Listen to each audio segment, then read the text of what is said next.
నమస్తే. తెలంగాణ హైకోర్టు ఒక సంచలనమైనటువంటి తీర్పు ఇచ్చింది. ముఖ్యమంత్రిగా రేవంత్ రెడ్డి ప్రమాణ స్వీకారం చేసిన తర్వాత ముఖ్యంగా కాళేశ్వరం సంబంధించినటువంటి ప్రాజెక్టుని ఆ ప్రాజెక్టులో కేసీఆర్ కుటుంబం అంతా కూడా దోసుకున్నది.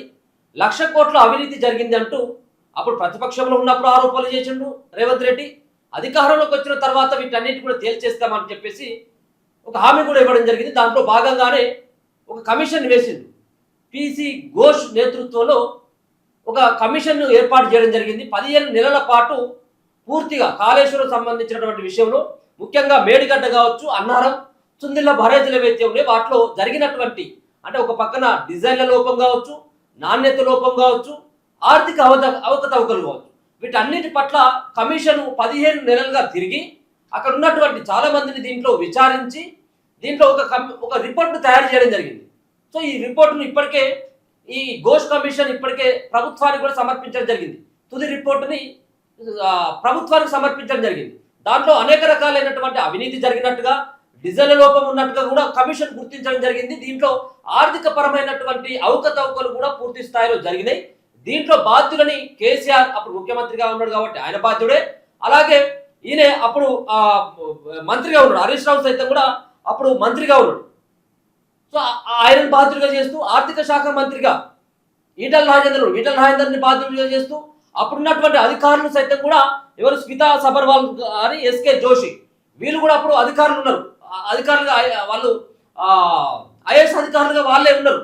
ముఖ్యంగా ప్రభుత్వ సలహాదారులు కూడా వాళ్ళే పనిచేస్తున్నారు కాబట్టి వాళ్ళని కూడా బాధ్యులుగా చేయాలని చెప్పేసి ఉన్నటువంటి రిపోర్ట్లో ఉందన్నట్టుగా అక్కడ ఉన్నటువంటి ప్రభుత్వం ముఖ్యమంత్రి రేవంత్ రెడ్డి అనేక రకాలుగా మీడియాకి లీకులు ఇవ్వడం జరిగింది. పూర్తి స్థాయిలో విచారణ జరిపిన తర్వాత ఘోష్ కమిషన్ ఏం నిర్ధారించింది అంటే దాంట్లో దోషులుగా ఆడ హరీష్ రావు కనపడతా ఉన్నాడు. అలాగే నీటిపారుదల శాఖ మంత్రి ఆయన పనిచేస్తున్నాడు కాబట్టి ఆయన కూడా దీంట్లో బాధ్యుడే. దీంట్లో 1,000 కోట్ల రూపాయల అవకతవకలు జరిగినాయి ఈ 3 సంబంధించినటువంటి బరాజుల విషయంలోనే అని ఆ రిపోర్ట్ ఇవ్వడం జరిగింది. దీంట్లో భాగంగానే వాళ్ళపైన చర్యలు తీసుకునేందుకు రాష్ట్ర ప్రభుత్వం కూడా పూనుకోవడం జరిగింది ఆ కమిషన్ ఇచ్చినటువంటి రిపోర్ట్ ఆధారంగా. కానీ ఈ కమిషన్ రిపోర్టుని సవాల్ చేస్తూ ఎలాంటి మాకు నోటీసులు ఇవ్వకుండా, మమ్మల్ని విచారించకుండా, మా వివరణ కోరకుండా ఇలా ఏకపక్షంగా మమ్మల్ని రాజకీయంగా ఇబ్బందులు పెట్టేందుకు ఈరోజు కమిషన్ పేరు మీద రేవంత్ రెడ్డి సర్కార్ డ్రామాలు ఆడుతుంది అంటూ హైకోర్టును ఆశ్రయించడం జరిగింది కేసీఆర్, హరీష్ రావు.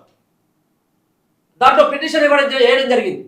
ఇక్కడ కమిషన్ రిపోర్ట్ ఆధారంగా ఎట్లాంటి చర్యలు తీసుకుంటాడు, మమ్మల్ని ఆరోపణలు చేస్తూ మమ్మల్ని బదనం చేయడం ఎంతవరకు కరెక్ట్ అంటూ కోర్టుకు వెళ్ళినటువంటి నేపథ్యంలో కోర్టు సైతం కూడా ఏ విధమైనటువంటి తీర్పు ఇవ్వబోతా ఉన్నది. ఒకవేళ కనుక కోర్టు సైతం ఈ కమిషన్ రిపోర్టును కనుక సమర్థించినట్టయితే ఖచ్చితంగా కేసీఆర్ కానీ, హరీష్ రావు కానీ, దీంట్లో బాధ్యులైనటువంటి ఈటల రాజేందర్ కానీ, అలాగే జోషి కానీ, మరొక పక్కన స్మితా సబర్వాల్ కానీ వీళ్ళందరూ కూడా జైలుకి వెళ్ళేటువంటి అవకాశమే ఉండేది. మరి ఈ కాళేశ్వరం కుంభకోణంలో మరి ఏదో మనం కొండను తవ్వి ఏదో ఎలుకను పట్టుకున్నటువంటి తీరుగానే కనబడతా ఉంది. ఇప్పుడున్నటువంటి ఈ కమిషన్ రిపోర్టును అసలు పట్టించుకోలేదు. ఈ కమిషన్ రిపోర్ట్ ఆధారంగా చర్యలు అసలే తీసుకోవద్దని చెప్పేసి కోర్టు సైతం కూడా హెచ్చరించడం జరిగింది. కమిషన్ ఏర్పాటు చేయడం సమర్థించింది కానీ కమిషన్ రిపోర్ట్ ఆధారంగా చర్యలు అసలే తీసుకోవద్దని చెప్పేసి కూడా దీన్ని రాష్ట్ర ప్రభుత్వానికి సూచించడం జరిగింది. ఇది ఒక పెద్ద దెబ్బగానే చెప్పుకోవచ్చు రాష్ట్ర ప్రభుత్వానికి. ఇప్పుడే ఇట్లా ఉన్నట్టు కమిషన్ ఇచ్చినటువంటి రిపోర్టును సైతం కూడా కోర్టులో వీగిపోయింది అంటే రేపు 1,00,000 కోట్ల సంబంధించినటువంటి ఈ ప్రాజెక్టు కేవలం 3 సంబంధించినటువంటి మేడిగడ్డ, అన్నారం, చుందిళ్ళకు సంబంధించిందే.